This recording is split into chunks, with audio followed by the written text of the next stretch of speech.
venu pour parler de son expérience dans l'émission Si on se rencontrait ? Sur le plateau de Touche pas à mon poste, Sandra a tapé dans l'œil de Baba qui lui a proposé de venir rejoindre sa bande de chroniqueurs sur l'émission. Une recrue de choix, puisqu'il ne fait aucun doute que ses petites phrases ravissent le public de TPMP.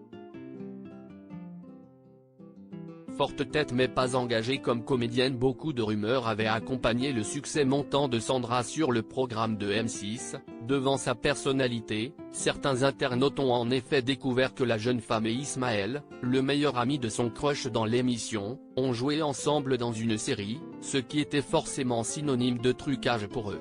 CST ainsi qu'elle avait dû se justifier sur le plateau de Cyril Hanouna le 28 mars dernier.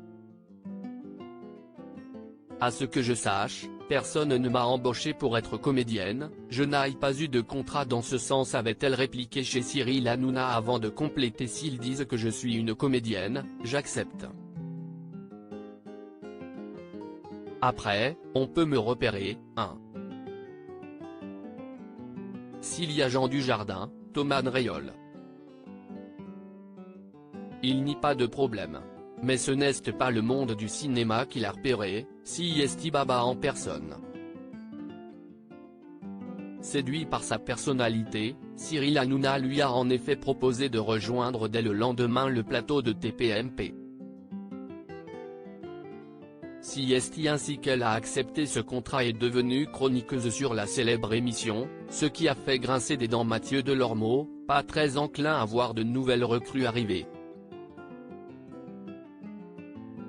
Comme nous le disions en mars dernier, il avait souligné que le budget était déjà assez serré pour leur salaire et qu'il ne faudrait donc pas embaucher de nouvelles recrues. Pour Cyril Hanouna, aucune difficulté, il avait même dévoilé en direct que ses chroniqueurs étaient très bien rémunérés.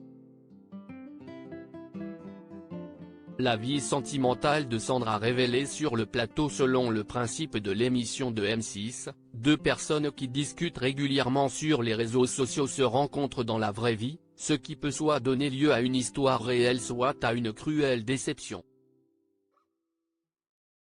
Pour Sandra, le crush s'appelle Guy, meilleur ami d'Ismaël qui l'a inscrit à l'émission, mais qui n'avait pas eu le courage de se présenter face caméra.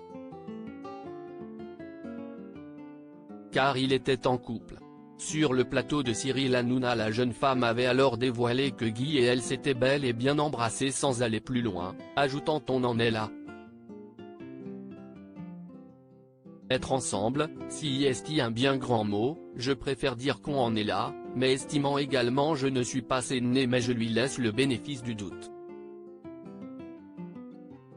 Sa raison est plausible, je pense qu'à sa place, tout le monde aurait menti avant de conclure, avec philosophie: je ne sais pas si je lui ai pardonné mais je n'aime pas rester trop bloqué sur les choses, la vie n'est pas très longue, je ne sais pas quand elle va s'arrêter.